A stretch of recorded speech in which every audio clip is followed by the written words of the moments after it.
This dog was buried under the rubble, trying to stay calm as rescuers saved it, but it was clearly worried and eager to get out from under the debris, as if there was something it wanted to save.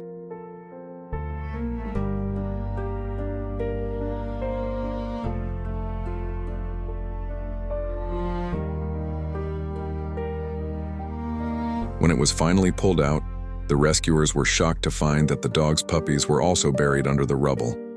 They quickly and carefully dug them out one by one, working swiftly but carefully, as any wrong move could cause another collapse and bury the puppies again. Luckily, they managed to rescue all the puppies, and the mom dog was overjoyed. It was a heartwarming reunion, and the rescuers were thrilled to have saved the whole family.